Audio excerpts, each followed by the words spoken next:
Here's the story of a man called Steve. Some might find it hard to believe he climbed to the top along an old bush track. Who'd have thought he'd come this far? The crocodile hunter is a movie star. The legend found its way from the Outback to Hollywood. You're looking good. Crikey, mate, we never had a doubt you'll make it. Hollywood, Hollywood, from the Outback to Hollywood.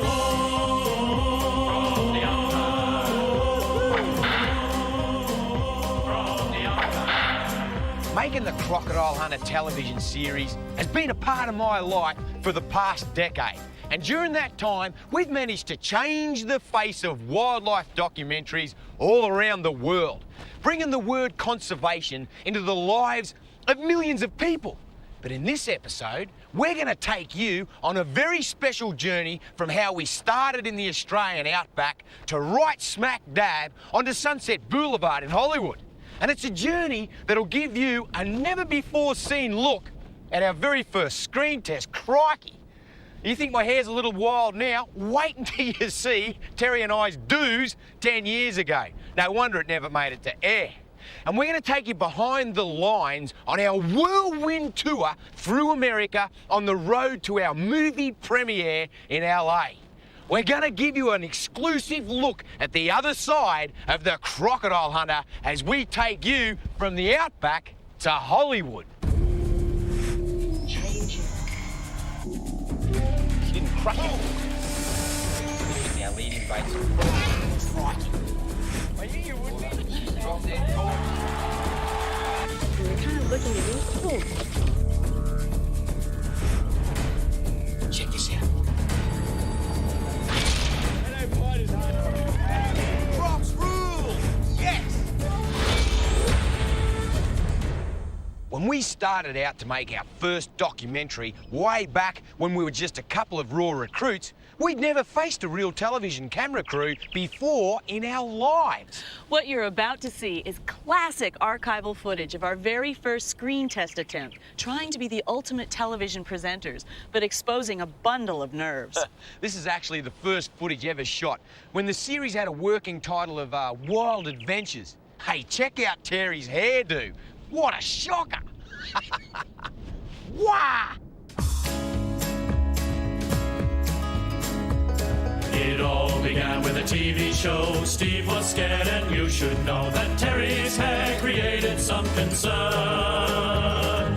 They were young and they were green, strangers to the TV scene. They both had much to learn. G'day, I'm Steve and this is Terry. Yeah. What the hell is their name?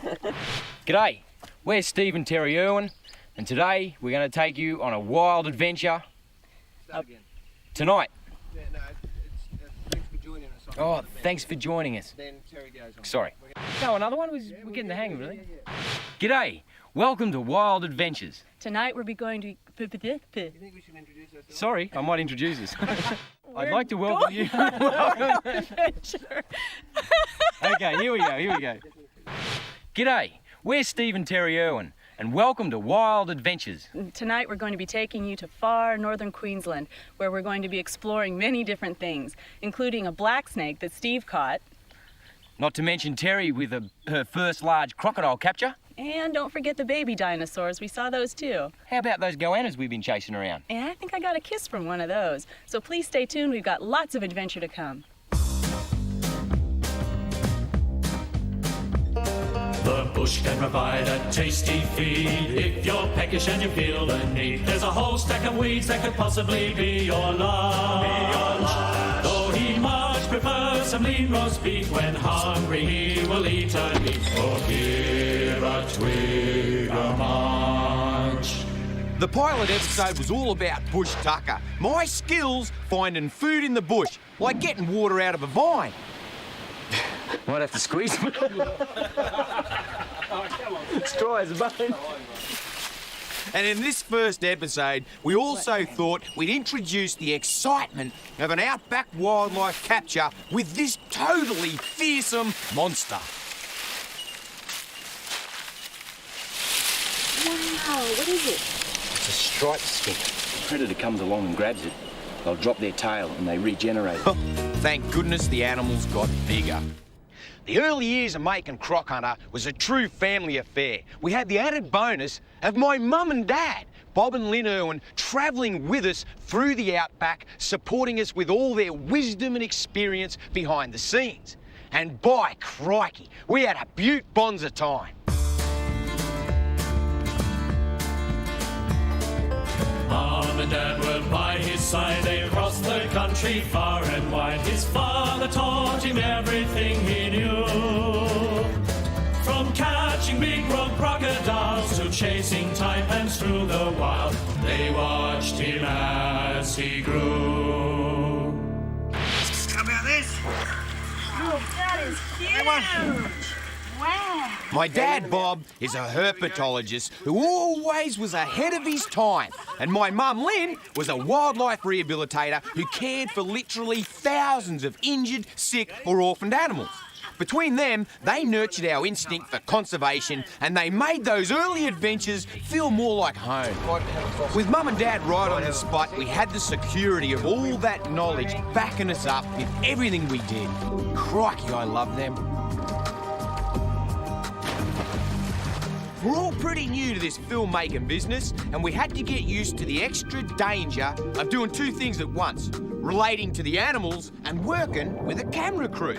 It was vital to have Mum and Dad there to keep us all safe. It's amazing how we grew from making family docos in the Aussie Outback to new adventures with unforgettable experiences of all kinds with different animals all over the world. We may not have known it at the time, but all of those roads through the Outback were ultimately leading us to the movies. Our traditional ways of making documentaries with a small crew and shooting on the run were about to change. Steve was going to become an integral part of the movie-making process as a camera operator, in the firing line, and personal trainer to one of the film's leading ladies, S00e. A Hollywood flick's no piece of cake. From the start it was going to take a fearless heart and nerves of steel. 500 men to build a dream, proud to be on Steve-O's team, and mate, it was unreal. With the plastic drum as a fake camera, Steve had moved from in front of the lens to behind the scenes for the extremely dangerous parts of filming, like conditioning Charlie to leap for food with a camera in snapping range, a big crew all around, and the glare of movie lights. And lights off, Toby, quick as you can. Worked well, right? Yeah. A month of conditioning every night, and Charlie was ready for the real thing. Firstly, this will all be a lot of fun and pretty exciting. It should go smooth as clockwork. We've been working with the Crocodiles for a long time now to get the filming done, and tonight we're doing Charlie. You know, in the daylight, it's probably not going to be too much of a problem, but I only want to go through this once because tonight things will get a little murky because it'll be dark, there'll be mosquitoes biting you, there'll be crocs all the way around you, and most importantly, we need to protect the crocodiles because they'll be coming up looking at what's going on and you won't know. Steve is the only one in the crew with the expertise to handle this dangerous shot. A big croc can leap 2/3 of his body length out of the water. Steve's right in strike range, and Charlie could easily take him out if he decides to go for the camera. It's a long process, literally hours, to get one shot just right. Cut. And give me to the left of the frame, get him over to the left. That's good. That's getting better. Charlie has to snap off a whole chicken for the main shot. Steve had built up his skills like a professional cameraman on top of his expertise on crocodile instincts to get the perfect shots for the movie. Roll. Months of preparation, hours of filming, and we've done it. A few perfect seconds for the first Crocodile Hunter movie. What a steamer! To think something the size of this, carelessly discarded by thoughtless people, could cause so much potential damage to our innocent native wildlife. Please dispose of junk like this wisely. Okay, Sue, get it. Getting our other leading lady to chase and fetch a lump of metal took weeks of training with rubber replicas of what was a metal homing beacon in the movie. But S00e didn't mind, and neither did we. It was a whole stack of fun. If you've ever wondered what it would be like to fly around the US of A in a private jet promoting a movie, having stretch limos waiting for you at every airport, and spending 12 to 14 hours every day talking to journalists, doing TV and radio interviews, well, you're about to find out. An intimate camera recorded the whole experience so as we could share some of the more magic moments with you. As soon as the film was in the can, the time had come to start the plan to undertake a grueling PR tour. From dawn to dusk, go, go, go, 24 hours in a row. A trooper to the core. Mommy, she tickled me. I didn't tickle her, I just went like this. That's tickling. Stop that. Stop it. The MGM executive jet, limos, hotels, room service, a whole month of luxury. Piece of cake. When you're surrounded by shields.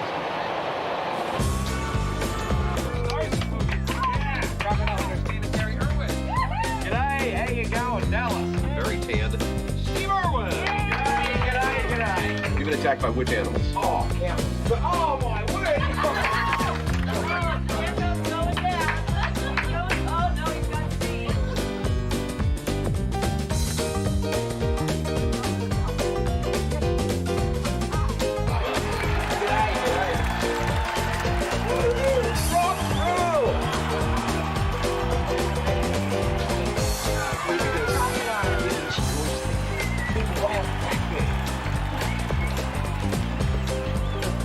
G'day, mate. This is Steve Irwin and Kid Craddock in the morning. We'll be right back. Pretty. Baby fingers. Yeah, these are your baby fingers. These are the baby ones. The boy was a shepherd. Yeah, the little boy was a savage. And that's why we never cry wolf. A different city every stop with limos and executive jets all day long. It's a real novelty. What a great time. And Bindy's having a blast. Hey, got up on top of the fence. You're actually... Autographs, photographs, cameras rolling everywhere and talking about the movie. We had no idea how many times we were going to end up telling our life story over and over and over again.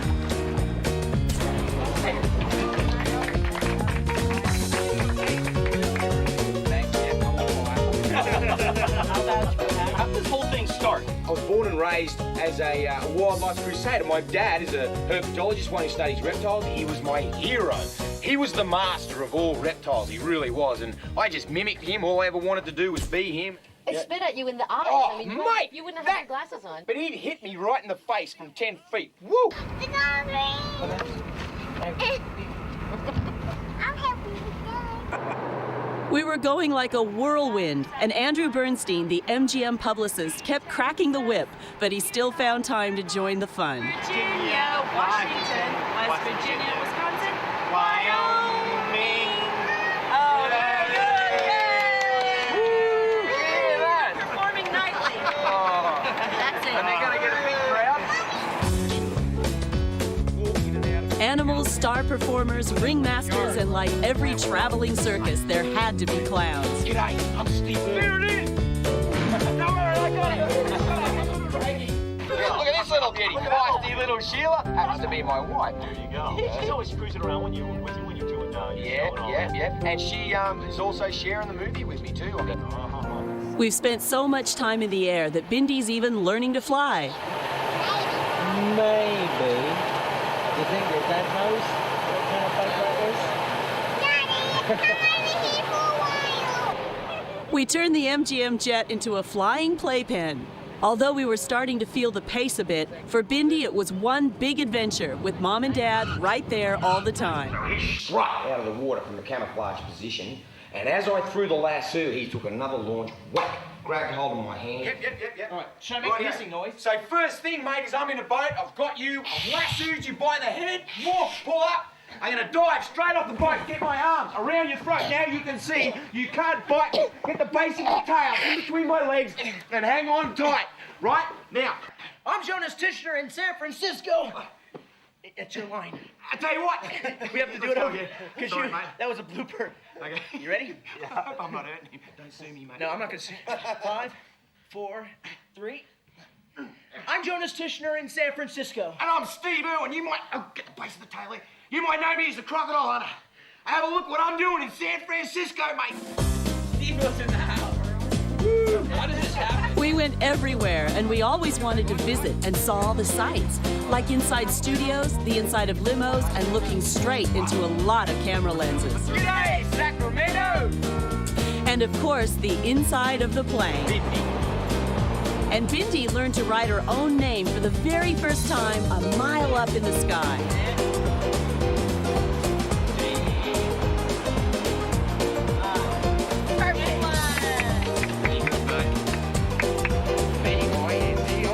That's the best you've ever done.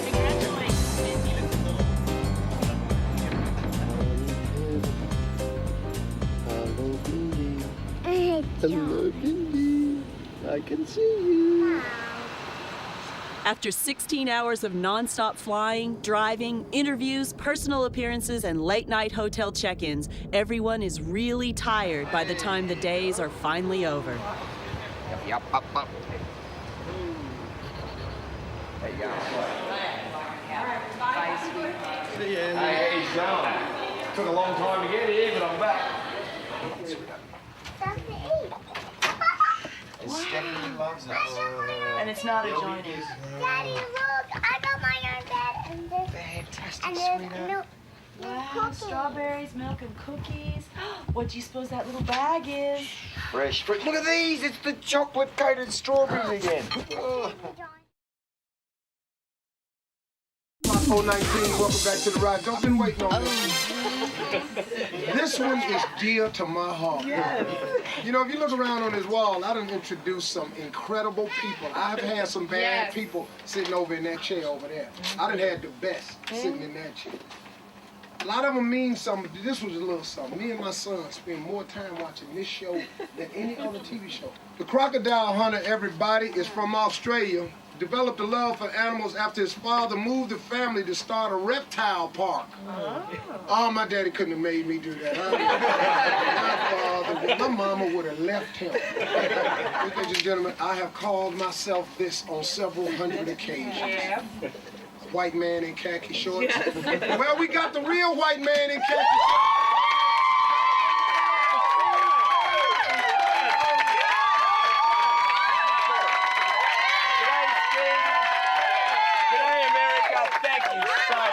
Do my heart a world of good. Thanks, mate. I really appreciate that. Thanks. It's for real. Yeah, mate. Steve, what's been one of the scariest moments for you out there? I was absolutely petrified, mate, when I got married. I lost it. I'm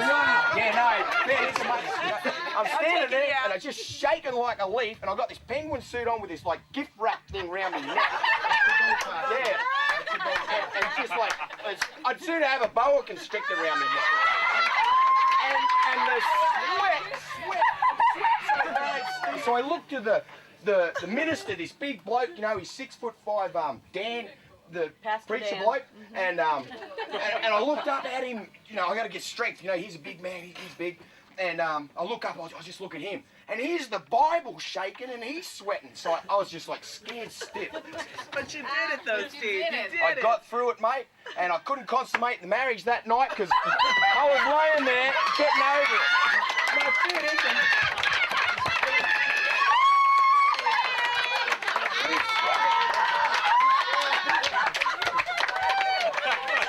I needed time to get over it. I was so shocked. Is there anything that we don't want to tell her? Look how rare I am, and that was from you before, mate.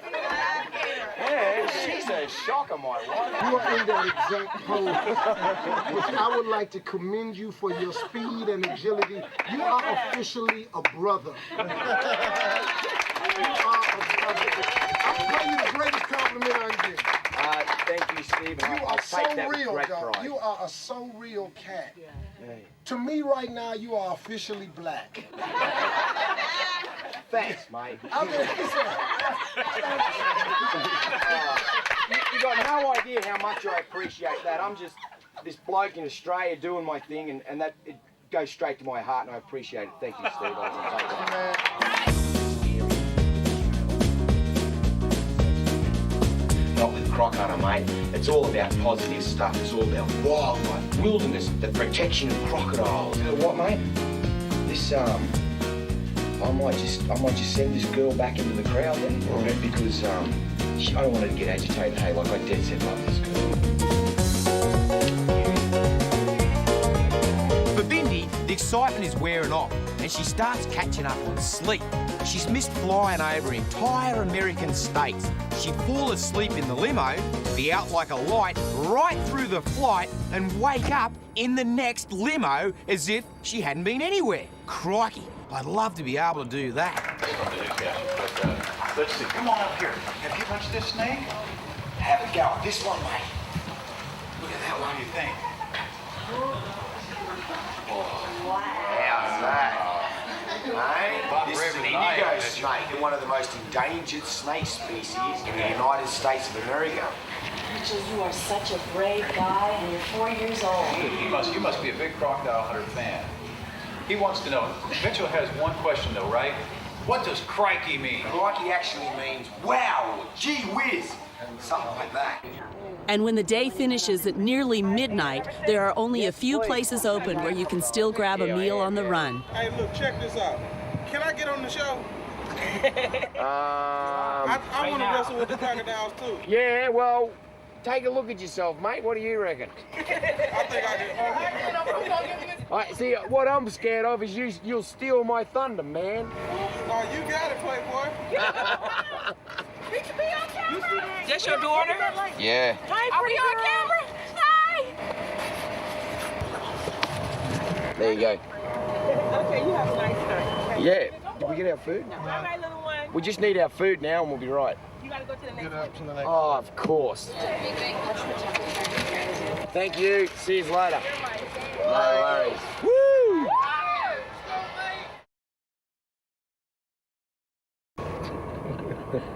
Sightseeing, and we're really looking forward to seeing Boston, especially inside the studios. This morning, a walk on the wild side with the one and only crocodile hunter, Steve Irwin himself. You've seen him on the Animal Planet. He is in the cafe with us this morning to talk about his new movie. It's called The Crocodile Hunter. G'day! Crocs rule! Steve Irwin is the Croc Hunter, and he's got a new movie. Yeah, ladies and gentlemen, Steve Irwin is here with Tim and Willie. Tim and Willie, you blokes are in a load of trouble. That is one good crocodile. Have a go at the teeth on that. It's pretty quiet. Yeah. Oh, you want to mess with me, crocodile? Hey? All right. You want to know how you actually capture crocodiles? Yeah, sure, yeah. First thing you got to do. Watch out for the guitar. Yeah, you bet. Get him around the stuff of the neck like that. Steve Irwin Get the base of the tail. fighting a crocodile. Got the base of the tail in between my legs and hold on to him like this. Notice how he cannot bite me from here. And of course, telling everyone all about the movie. Well, what are we doing about the movie? And I said, well, we've got to catch these two crocs. Graham, this 12-foot plus male croc, and Bindi. So we filmed all the heavy croc sequences. This star croc, oh mate, he's grumpy. He had his grumpy head on, he's like, "Rrr." And then Graham actually lasso, and finally, after a huge big battle, I'm able to catch him and hold him down until both Terry and I can get him in the boat. When you work with something long enough, you understand strike range, body posture, and how to get away. It's just like marriage. Well, they've been working you guys hard on this promotional tour, setting up movie. You know, it's just like you've been everywhere. Yeah, I have. Oh, it's been great. It's been a good journey. It really has. It's been exciting. They don't understand that I'm out there trying to rescue them. You know what? Fight. I'll never. You know, I'm Steve Irwin. Thanks, mate. Thank you very much.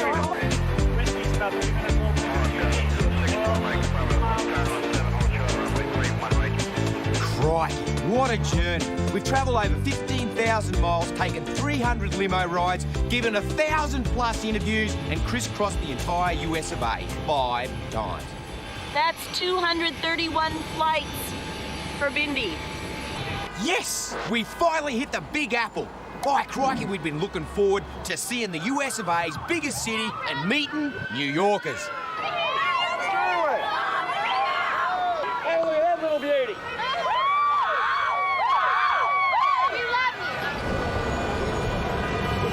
Times Square. Yeah, Cool. that's fantastic. What an amazing place.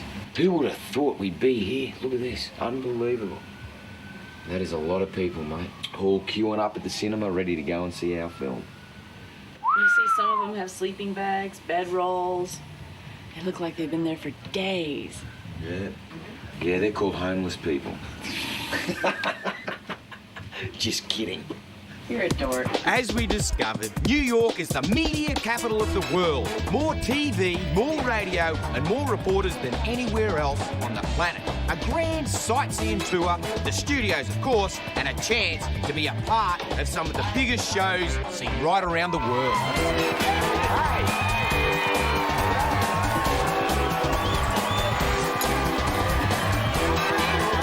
This time, we're out on the streets, meeting New Yorkers and having a stack of fun. Steve Irwin, the Crocodile hunter. Good morning. G'day, nice g'day. to see you. Thanks, G'day, mate. g'day. G'day.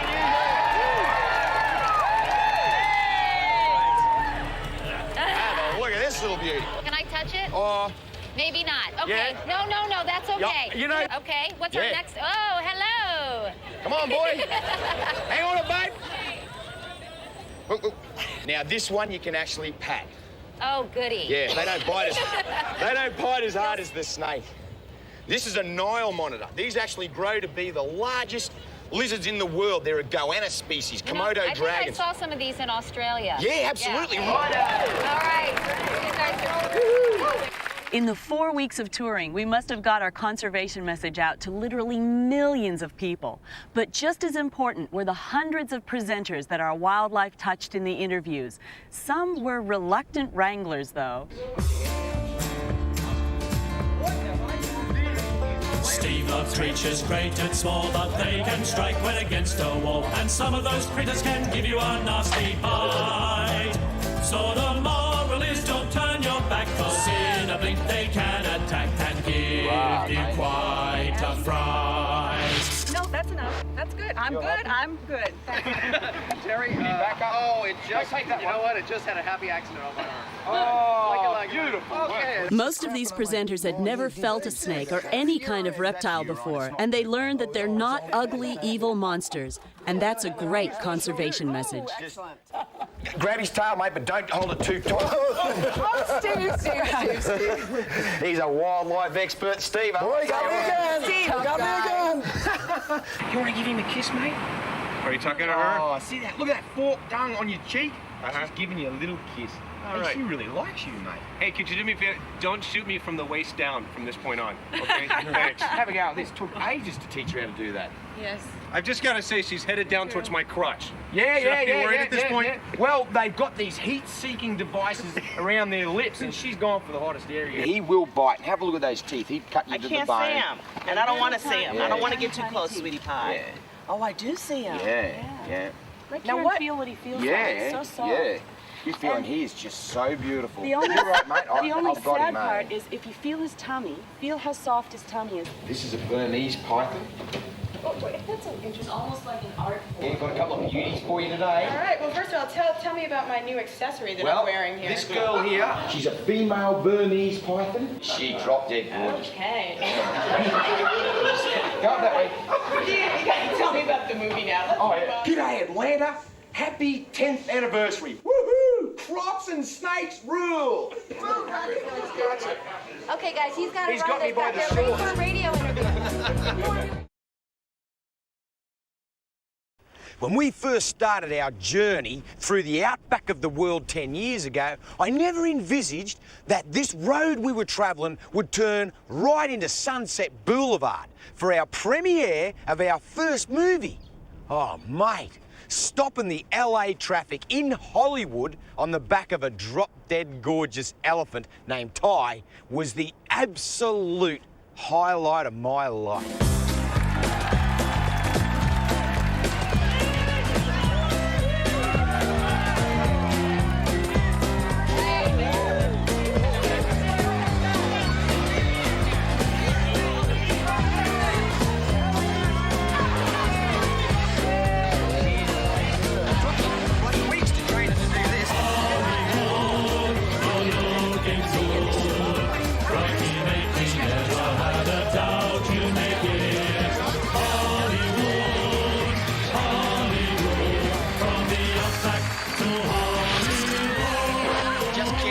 G'day and welcome to the Crocodile Hunter movie. Firstly, I'd like to say thank you very, very much for coming to this movie. This is not about me or Terry or my beautiful dog, Suey. This movie is about conservation. And immediately before I shot this film,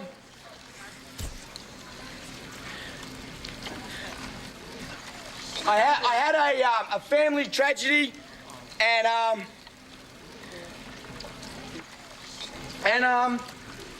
and this film's for my mum. And the party after the premiere was a bash that Hollywood had never seen the likes of before. MGM shipped in and set up a whole zoo right in the heart of the movie mecca of the world. Long blue tongue, and it enables them to get right out and get acacia and pluck it off, pull it back into their mouth and eat it. The boys from MGM even built a lake and wetlands to make the animals feel right at home. Oh, king cheetah. Want to lick me? Oh, there's a good boy. What a good boy. What are you, Wayne? And I fell in love with this beautiful alligator named Bubba. I couldn't stop kissing him. I love you, Bubba. Don't get jealous, Terry.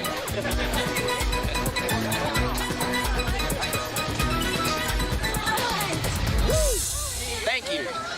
The success of our work, which is educating, entertaining, and exciting you about wildlife, has allowed us to expand my home, which is Australia Zoo. And that's where our conservation heart beats from. If you can imagine that wherever people can touch wildlife, that wildlife will touch them. And so now we're starting to see a trend where animals that have historically been seen as evil, ugly monsters, you know, your sharks, your crocs, your snakes, your spiders, are actually the species that people are trying to help survive.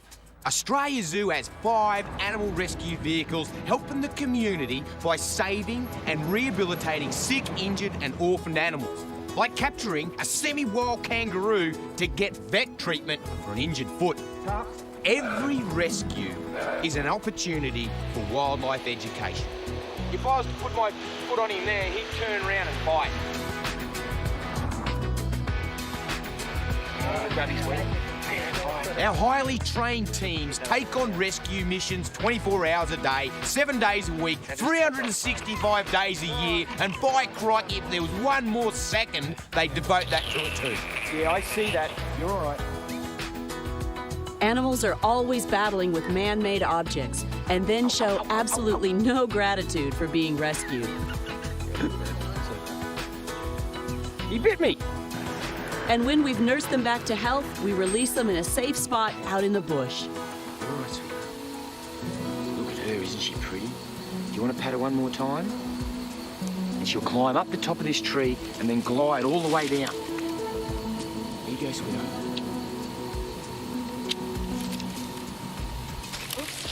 Good. Let her go. Here she goes. Our success means we can give back to the community by helping animals who've fallen foul of human creations. And sometimes it's a helping hand after natural accidents, like this bloke who fell off a cliff. You've been doing a bit of combat, boy. I'd prefer not to restrain him if we can, if we just shuffle him in. Yeah, I know, buddy. I know. There you go. You attack that towel. There's a good boy. In you go. Yep. Watch your feet, buddy. Watch your feet. We have our own breeding program, not only to help endangered species, but also to help all those being pushed closer and closer to the edge. We've had spectacular success breeding endangered reptiles. Gonna release those hopefully in the next month. What a little kitty. They're going back into the wild to boost severely endangered wild populations, and we're doing the same work for reptiles from around the world. This guy's 6 months old. Look at you little fatties. Rippers. Here's one of the world's rarest lizard, the rhinoceros iguana. Australia Zoo's breeding programs are amongst the last lines of defence for endangered species. Our aim is for wild animals to survive and thrive, but if they don't, then we're part of a worldwide effort to create a backup population. He's got a lot of growing to do. Oh, my word. Australia Zoo's been supporting and sponsoring wildlife field study for over 30 years, and we'll continue to do so. We love it. The other thing that we're good at is crocodiles. If you've got a bona fide crocodile problem, then you need to ring up the Crocodile Rescue Unit or check out our website, mate. Our Crocodile Rescue Unit is a crack team of senior Australia Zoo crocodile experts trained by myself and Dad. And there is no problem we can't deal with, like this big bloke in East Timor. The Crocodile Hunter wildlife documentaries and movies have brought the global spotlight right to where it counts. And if you can imagine, hundreds of millions of families are tuning in to the Crocodile Hunter. My ugly dial. Who would have thought? But I tell you what, mate, it's whatever it takes to promote conservation and the preservation of our endangered species. We're constantly looking at habitat all over the joint, not only in Australia but all over the world. And it's all about finding areas that will sustain and support our wildlife, both vulnerable and endangered, of course, common species. Right now, we're testing the soil to see if burrowing species, endangered burrowing species, will be able to exist here. Every dollar we earn goes into buying large chunks of land for wildlife and wilderness conservation. Ironbark Station is a hackout facility that we utilize to gradually rehabilitate wildlife back into the bush. It's 3,500 acres of varying landscape. It's beautiful, and we can monitor and protect the animals that are released there. These kangaroos, I guess I'd call them semi-wild. All the gates are open and they're free to come and go as they please. And pretty soon, we'll make it so as they have to go. And they're all grey kangaroos. We try to keep them together in a mob, just like they'd be in the wild. And it's a whole combination of males and females. What started off our conservation project here out on the Great Dividing Range was this. This used to be a cow paddock. Now have a look at it. Check it out, chock-a-block full of trees shooting up towards the sun. Back in 1994, we bought this. There was a dwindling population of koalas, all right? So then we planted like 50,000 trees. 1995, these were planted. Check them out. Now, there's a thriving population of koalas. That's conservation for you. And even outside our conservation areas, we keep putting our rescue skills to work. Driving on an Outback dirt road, we found a cute little girl lizard trying to dig out a nest where she won't last long at all. Have a look at this. What are you doing digging a hole here? Oh, she's cute. Look how fat she is. Look at her tummy. You can actually see the eggs. Feel them. 1, 2, 3, 4. She's got a few of them in there. You are so naughty, girl. I wish this never happened, but it does. And here's her first test hole. And here's her second one. She's doing test holes. She's going to lay her eggs right up against the road. The road's the easiest part to dig. It's got a good watershed. It'll hold moisture. And as sure as eggs, before she even gets to lay those eggs, she's going to end up dead. So you are coming to our conservation property, young lady. And we're planting new trees all the time. This is what 50 acres of eucalypt plantation looks like. Most of these are grey gums. Crunch them up. Woo! Good smell of eucalypt, fantastic. Now, this takes a lot of work in the initial stages. You've got to go through and plant, you have to water, you've got to get the soil so as it's all nice and soft, all churned up. But now, all the hard yards are done. It's easy street from here. The seeds takes 1 year to get them up in pots, and then we get them out of the pots, plant them into the ground like that, and then this is another year. That's 1 more year. And in 10 years, mate, they'll be like this. And this whole paddock here will be crawling with koalas. And now this tale is history, and we'll recall nostalgically how Steve rode towards the setting sun. But it's too soon to say farewell. Deep in our hearts we know too well this story's just begun. We've traveled an amazing road from the Outback to Hollywood, and it's been full of many wonderful experiences along the way. What an incredible journey. And the most important passenger that we've had with us all the way is you, mate. We couldn't have done it without you. Hang in there, because the adventure has only just begun. Crocs rule!